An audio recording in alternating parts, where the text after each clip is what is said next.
Welcome to Phase 5, Post-Implementation Analyses. No one can say for certain how ICD-10 will affect an organization until after the implementation date. In order to assess the success of your transition and to determine what ICD-10 is really doing to your organization, it will be important to monitor key metrics and track trends from your prior year-to-date benchmarks. Spotlighting the following areas will help you quickly identify problem areas so you can focus on mitigating any negative impact. The toolkit helps you track year-to-date total revenue, revenue by payer, provider productivity, claims denials, and ICD-10 sensitive expenses. Let's first take a look at the provider productivity analysis.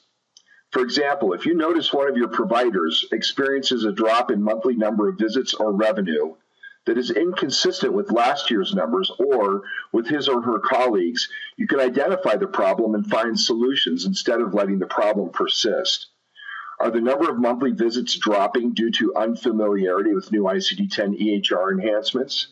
Is it because new documentation elements to meet the new code specificity are not clearly understood, so fewer patients can be scheduled due to the additional time it takes to chart?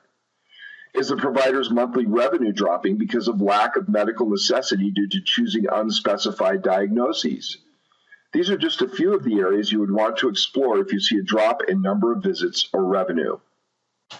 The same can be said for the revenue by payer analysis.